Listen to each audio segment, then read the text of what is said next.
I can't see it. Oh, yeah, no, There I we can go. see that Yes, now. we're That's working now. fabulous. Brilliant. Perfect. Thank you very much.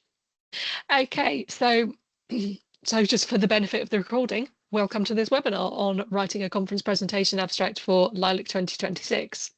We're going to give it a minute while people sort of trickle in before we get started properly, but I'll just give a couple of quick housekeeping notes.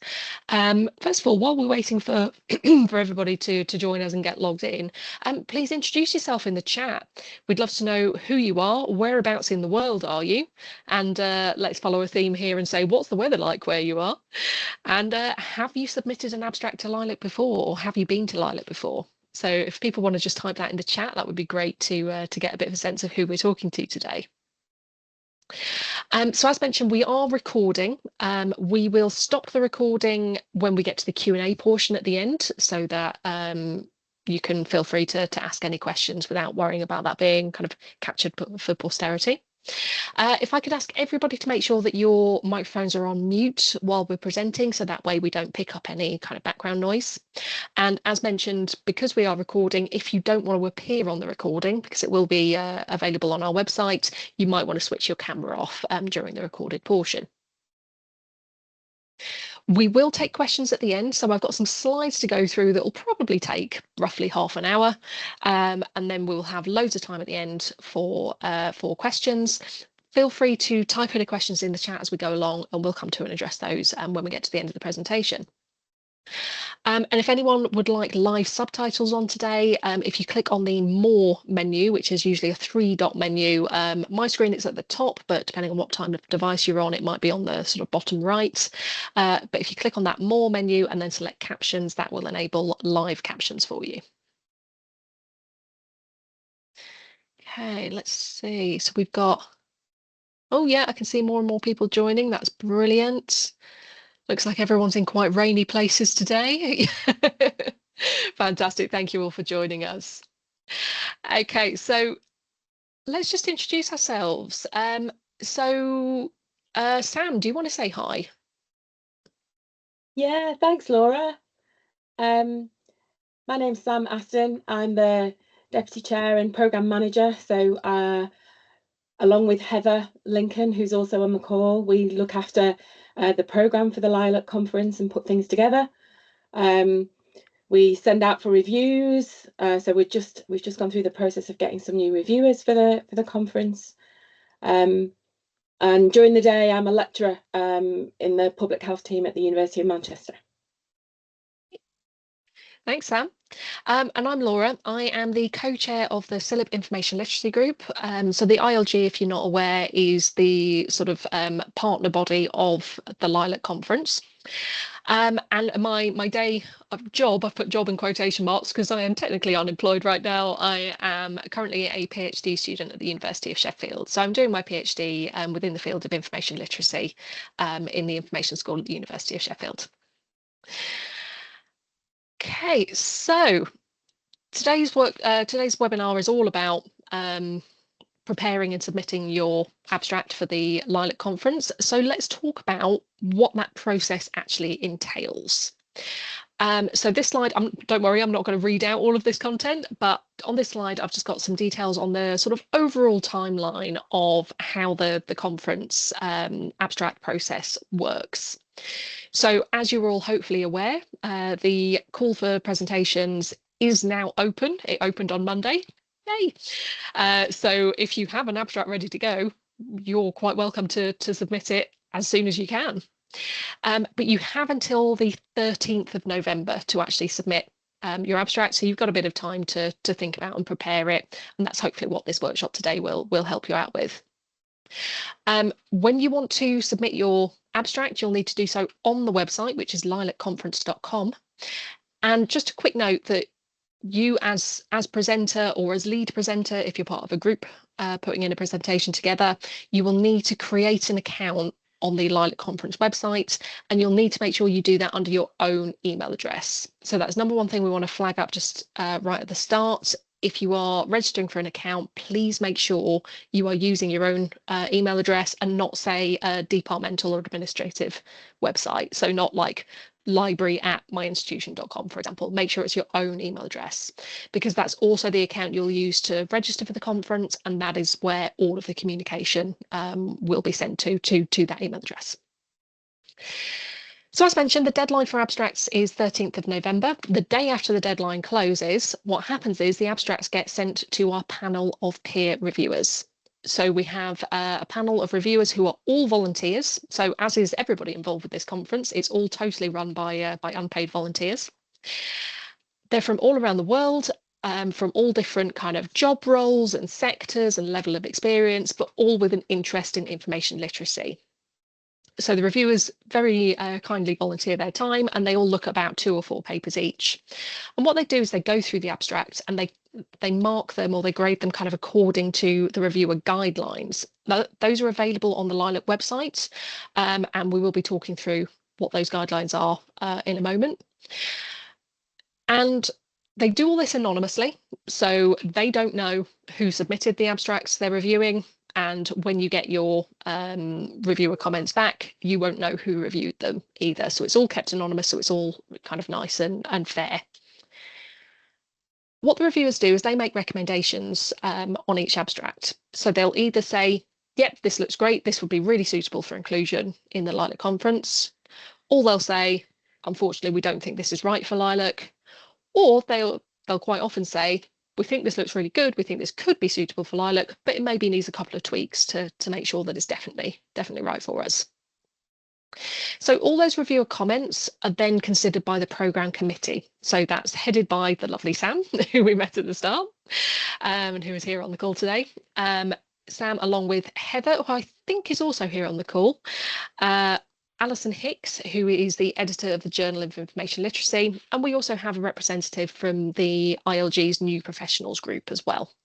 And what they do is they go through all of the reviewer comments, they go through all of the reviewer recommendations, and they make the final decisions on what gets actually included in the conference programme. If your abstract has been accepted or not, you'll be notified by the 19th of December. So just in time for Christmas, that's our little gift to you. So you'll be notified via email, and if we've requested some changes, you'll need to make those changes to your abstract by the 9th of February. Now that abstract, whether we've accepted without changes or if we've requested some changes, that final version of the abstract will be what appears on the programme. So do make sure that it's something that will kind of read well for people who are deciding whether or not to attend your session. If your abstract has been accepted, we need you to confirm whether or not you'll be coming to LILAC by the 26th of January. And we'll then need you to actually purchase a place in the conference yourselves, which you'll do through the account that you created on lilacconference.com, so the same account through which you submitted your abstract. So again, that's why it's really important that it's on your own email address. You'll get our early bird discount. And just to note that while we do hope that people try and come for the whole conference, it's a brilliant conference. It's a great way to spend 3 days, I have to say. But we do appreciate not everybody can maybe get the full 3 days, or not everybody can maybe have the budget for the whole 3 days. So if you're only able to attend for 1 day, that's fine. You can plan to only attend for the day that your presentation will be on. Now, if that's the case for you, please do get in touch with us and let us know, and we can help you to work out which day you need to book to attend.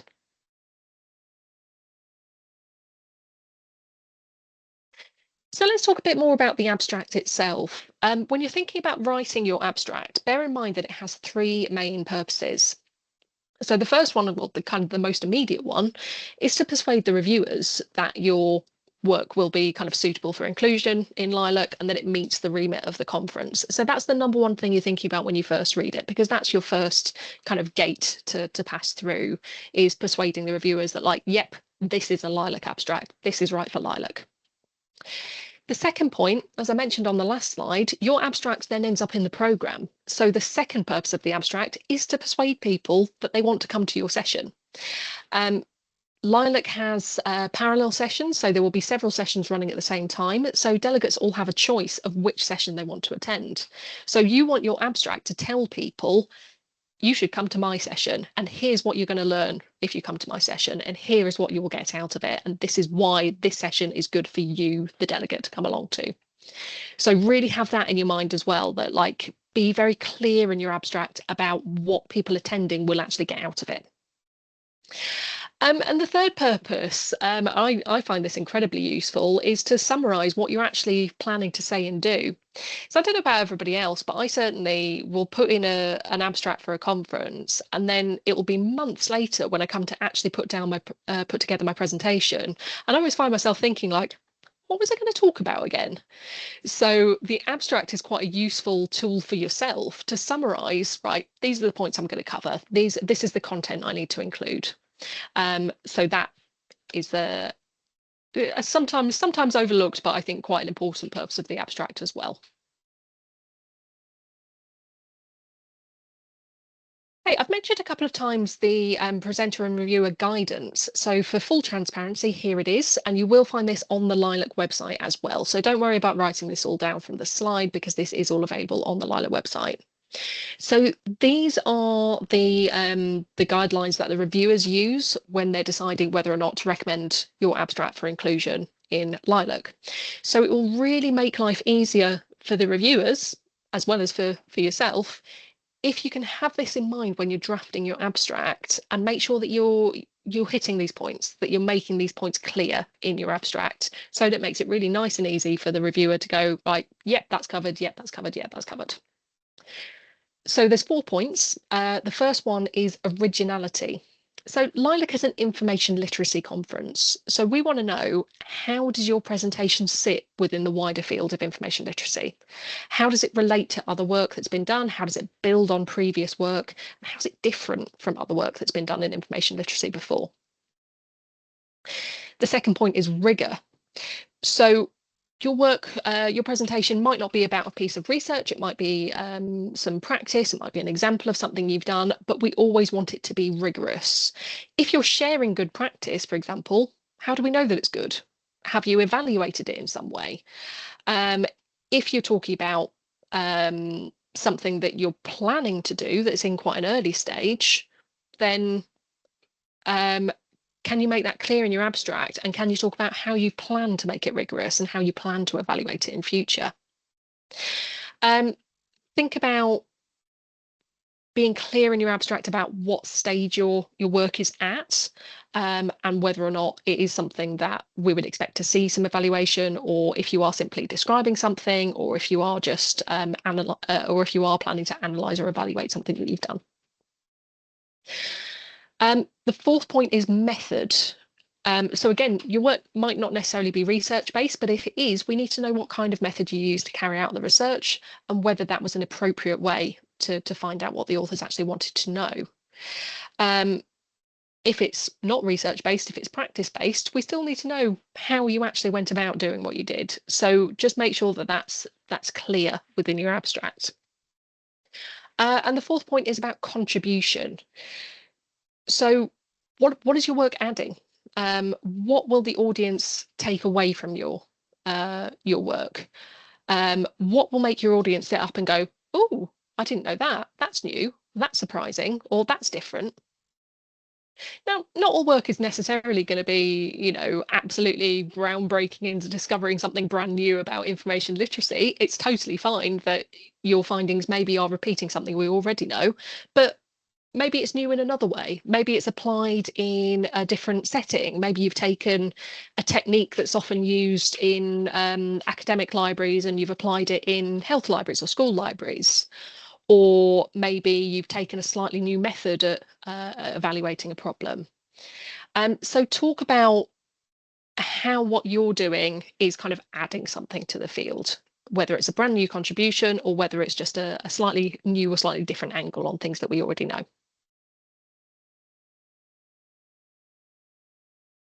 So now I'm going to talk about what the different session types are for LILAC. So again, these are all on the LILAC website, and there's a full description of all of them available on there. So don't worry about writing all this down, but you will find full details of what kind of session types we're offering for LILAC, all on the website. But I'll just talk through these briefly in turn. So first one is workshops. So workshops are a session where you're expecting the delegates to actually do something. So it might be that they're doing something in a kind of pen and paper way. It might be you're messing around with, post-it notes and flip chart paper and drawing and that kind of thing. Or it could be that you're doing something where everyone's on a computer and it's a digital workshop. Either is fine, but just let us know in your abstract what kind of setup you will actually require to make this workshop run, and give us an idea of what the actual stages of the workshop will be. We've then got short presentations and long presentations. So those are the kind of bread and butter of LILAC, really. So that's your fairly standard conference presentation. You're standing up at the front and you're talking about what you did. Short presentations, there's usually several in one parallel session. So they're normally 20 minutes each with 10 minutes for questions, and we'll usually have 3 in a session. Or a long presentation will be 45 minutes long with 15 minutes for questions, and that will be the only presentation in that parallel slot. Although presentations are, your standard kind of stand at the front, talk about things, we do like to see some interaction as well, so that it's not just people kind of sitting and listening to you talk for the whole hour. So it's great to include in your abstract how you will actually engage the audience at various points. So are you planning to use any kind of active learning? So for example, will there be discussion prompts throughout? Will we be using things like polling or voting tools? Anything like that will engage the audience. It's great to have that in the abstract so we have an idea of what to expect. Panel discussions are another type that we have, and that's kind of what it sounds like. You've got a few people that want to discuss a topic together through a period of time. So try and gather some people together who've maybe got different aspects on the topic of discussion, and talk in your abstract about who those people are and what they will be bringing to the discussion overall.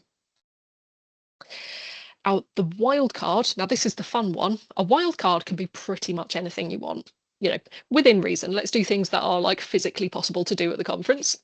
But the wild card is the session type for any ideas that you have that don't really fit within any of the other session types. So maybe you want to take delegates for a walk to explore some kind of embodied information literacy, or maybe you want to park a van outside the venue and have some kind of pop-up stand for explaining information literacy to passers-by. I don't know, whatever you're thinking of that's maybe a bit out there, that's like some creative or innovative ideas for sharing your work and sharing your perspective on information literacy, give it a go. And if you've got some kind of wild idea that you think, actually, I really have no idea if that would work at all, or if this is something that the conference could do, get in touch with us. We would love to have that conversation with you and just have a chat about what we could potentially facilitate. The next is posters. So posters are a great way to share a nice, succinct and visual summary of your work. So I think sometimes people shy away from posters a little bit because they maybe think the posters are like a bit less prestigious somehow than doing a presentation. But I actually think posters are ideal for sharing things like pieces of research that are very data heavy, or sharing like a particular resource or initiative that you've done where you just want to kind of put up a summary. It's a great way to have something, an infographic or a design with like visual interest that communicates your findings really quickly. If you are putting in a poster, quick note that you will need to print your own poster to bring with you to put up at the conference, and we'll give you guidance on what size and format that needs to be. And what we do with posters is they're on display throughout the conference, but we will have a dedicated session that is set aside for poster presentations, where each of the poster presenters will be kind of stood with their poster and able to talk to people about it. So again, it's a really nice way of having those kind of quite detailed one-to-one conversations with people who are interested in your work. A lightning talk is a very, very short talk on something very specific. So what we'll do with lightning talks is we will group them together and everyone will have 7 minutes to present their work very quickly and very succinctly. It's ideal for sharing things like something new you've tried lately, and that's whether or not it actually worked. We love to hear about things that didn't work the way you wanted as well, because you learn so much from that. So that's a great thing to share in a lightning talk. So it could be something new you've tried. Could be an idea you would like to try out. It could be something new you're in the process of designing, a new resource. It could be some kind of innovative teaching practice you like to discuss. Anything that you want to talk about, kind of give some details fairly quickly, and then discuss in an informal and supportive environment. And then the last type is the open review. So that's something that we run with the Journal of Information Literacy. And the idea is that you, as an output of this session, you produce a journal article. So how they run is that they are workshops that are kept very, very small with very limited participants, so that during the workshop you can have the conversation about the content of your article and you can have that kind of live peer review process. So it's a really nice way of sort of developing a journal article collaboratively and in that nice and open and collegiate way. So as mentioned, there's full descriptions of all of these session types on the LILAC website. And if you've got questions about any one of them, or if you've got an idea for an abstract and you're not quite sure whereabouts it would fit, please get in touch with us, and we would be happy to discuss that with you. So my main piece of advice here, I think, is that probably before you start working on your abstract, it's really worth reflecting on what kind of session your work would best fit in. Because there are lots of different types, and we tend to get mostly submissions for either long or short presentations, but it might be that there's other formats that your work suits better. One quite common reason that we reject a paper is it's been submitted for a session type that actually doesn't really suit the content.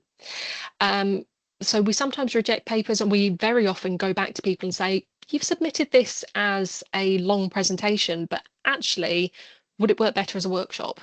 Or we say, you've submitted this as a short presentation, but actually, would it work better as a poster?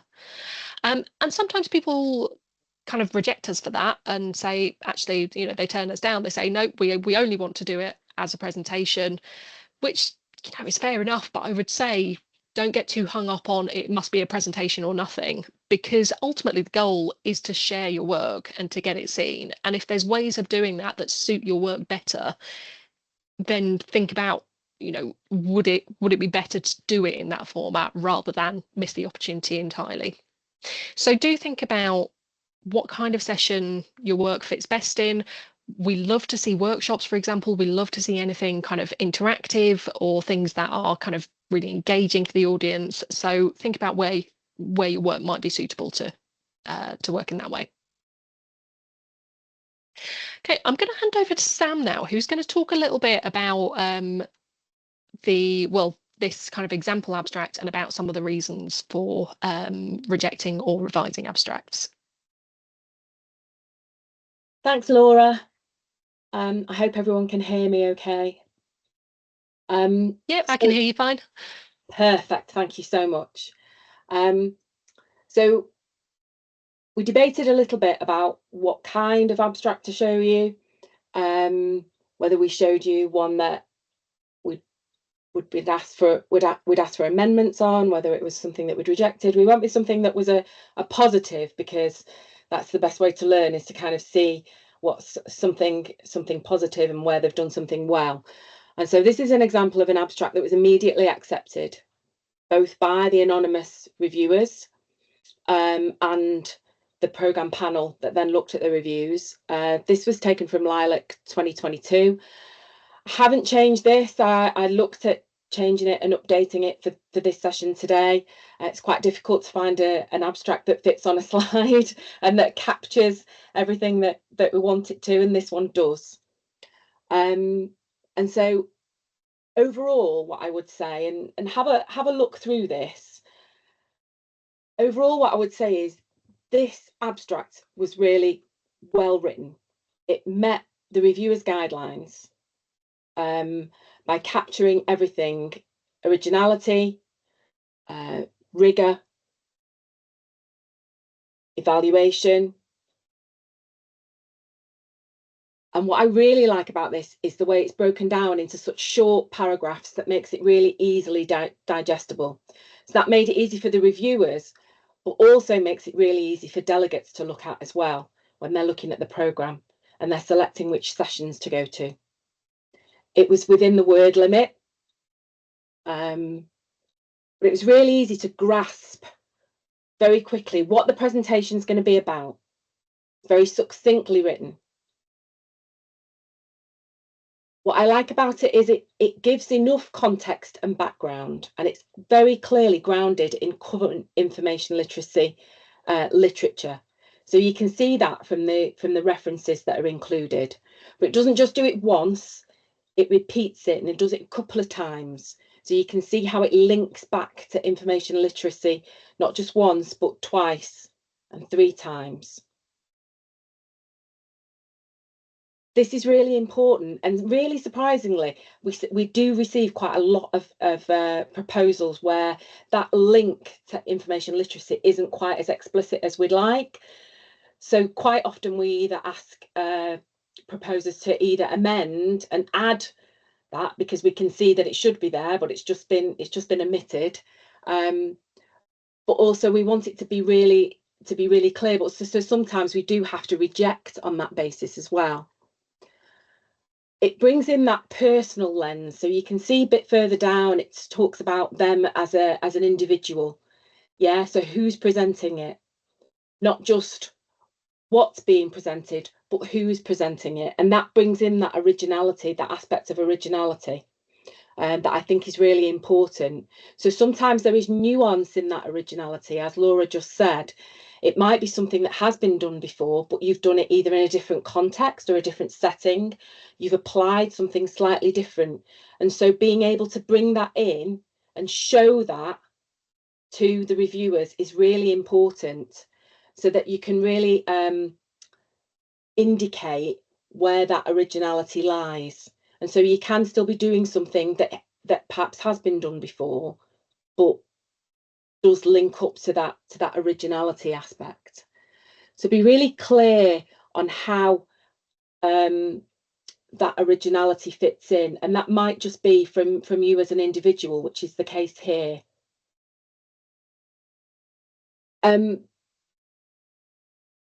What we also... Sorry, I just clicked by accident. I didn't mean to advance the slides there. Apologies.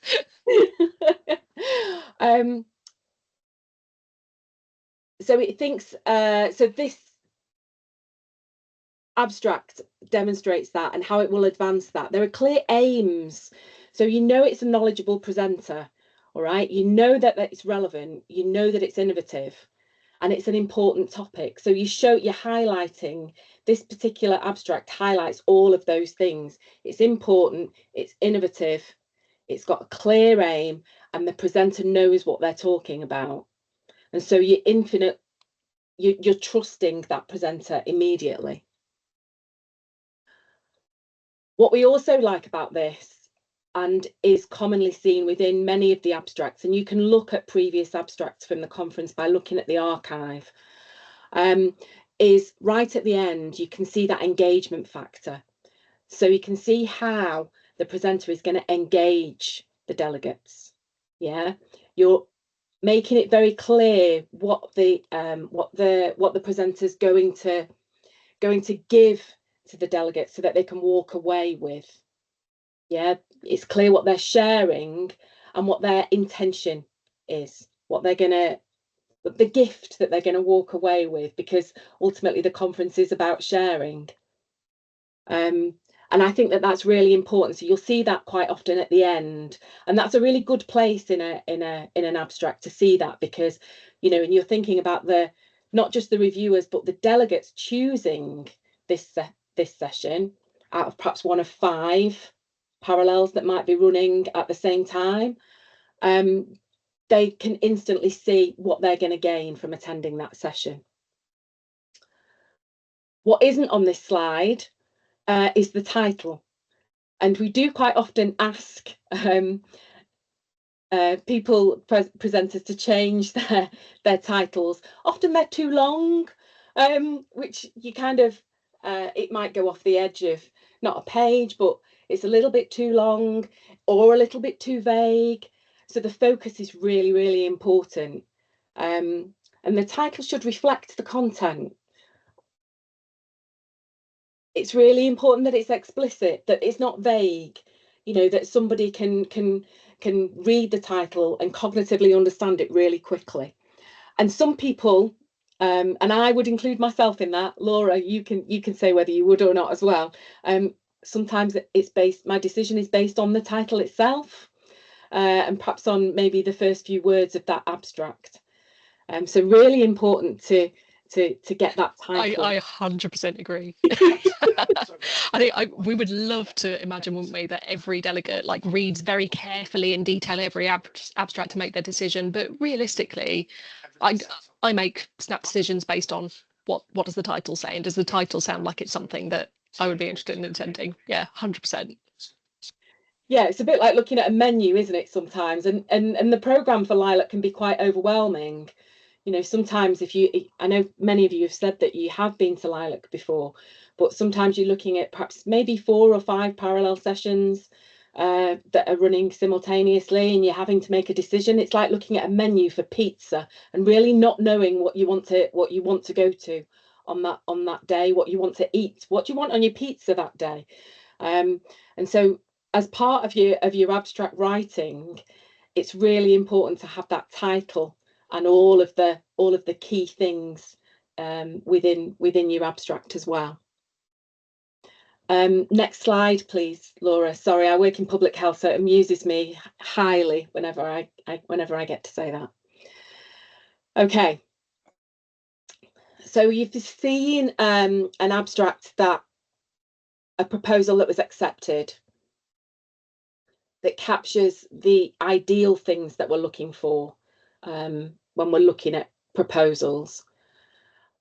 And I think the key thing is to make it easy for the reviewers and for the overall kind of reviewing program team to make it easy to accept your work. But I wanted to highlight also the common areas for feedback. Now, these 4 common areas have not changed very much in, I would say, the last 7 or 8 years that I've been part of the programme team for LILAC.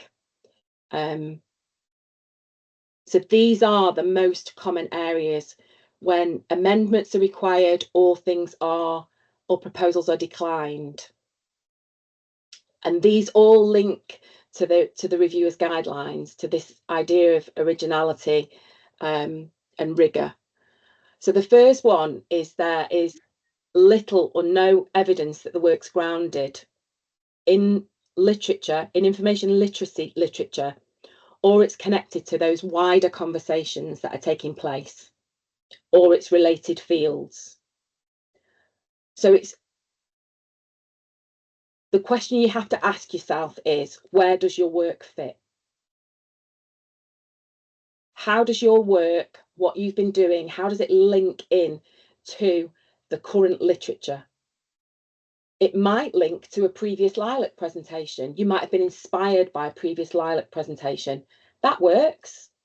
Yeah, that's a discussion piece. You can fit that in really neatly into a poster or a presentation that you saw at LILAC last year. And then look a little bit wider. What's been published in JIL? What's the discussion around digital literacy? You know, look at Mila, look at the keynotes that have previously taken place at LILAC. Yeah, is it something that you've hung off them? So we always talk about hanging something. Yeah, hanging it, connecting it with the IL literature, and be explicit about it. And don't just do it once, do it a couple of times to make sure that it's cemented. Yeah, there's a really deep foundation there to fit your work in. So include those references, not too many. Yeah, there doesn't have to be, it's not a PhD, you don't have to include loads, but enough to make sure that your work is part of that wider conversation. Number 2 here is that there's often little to no evidence of good practice. And again, here's another question for you. Why is it good work? Laura's already talked about this. How have you proved that? Or how have you evaluated it? And it doesn't need to be formal evaluation or quantitative evaluation. If it's a longer research paper, that's what we're looking for, yes. But it might be that you've had a deep reflection on something that you've done. And actually, it's that reflective piece that you want to bring into your presentation. So tell us why the thing that you've done is good.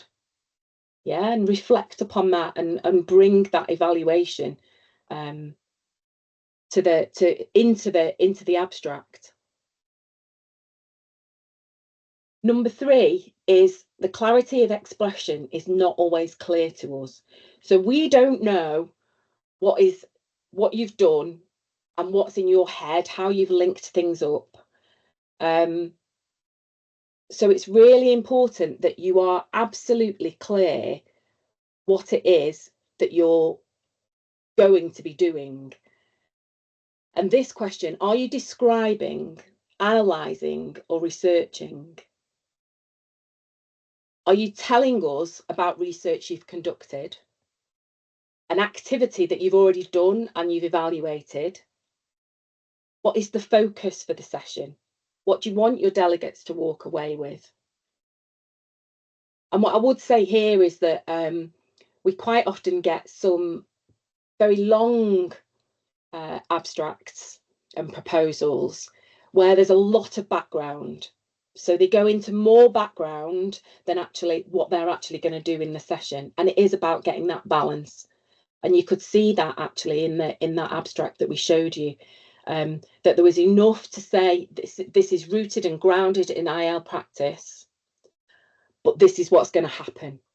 So striking that balance between grounding, but also telling us, the reviewers and the delegates, what's going to happen in the session. So try to be as explicit as possible.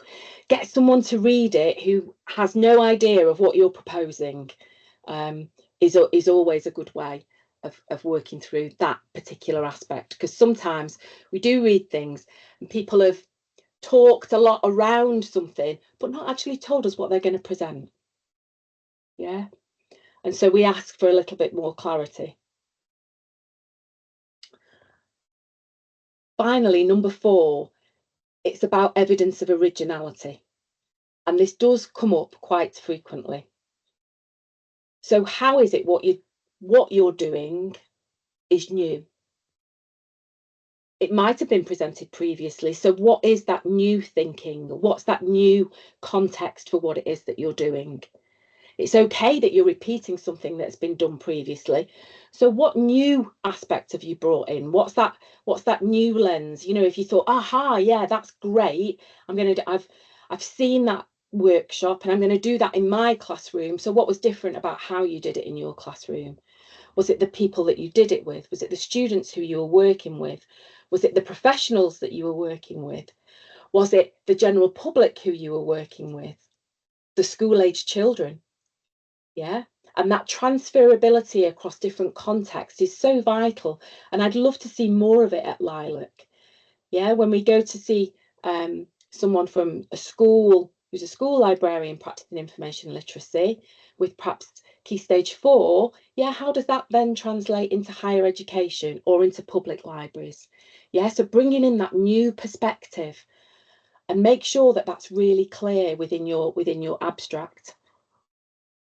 The final thing that I wanted to say is about, so someone's already asked about the most popular type, which is the short presentations.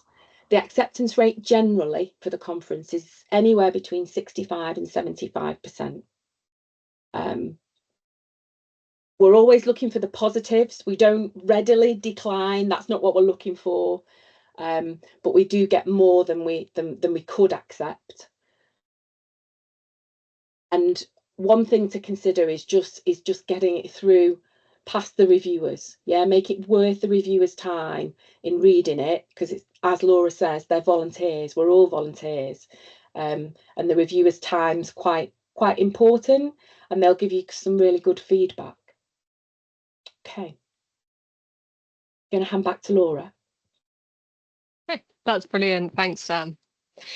So we're going to wrap up in a moment and kind of open the floor for questions. So if you have any questions, feel free to type them in the chat, or if you prefer to ask your question verbally, if you could use the raise hand button, and then we'll come to you and you can ask your question out loud. So I'll just give people a moment to kind of think about their questions. And while you're all thinking about what questions you want to ask, I will just say that if you do want some further advice, please do get in touch with us. So we're offering a sort of pre-submission review. We tried this out last year as a pilot. It worked really well, so we've decided to do it again this year. And this is basically, if you have an idea or if you have a rough draft of an abstract and you just want to run it by somebody, get in touch with us. So members of the Information Literacy Group Committee will take a look at your draft, or we will discuss your idea with you and offer you some informal and constructive feedback.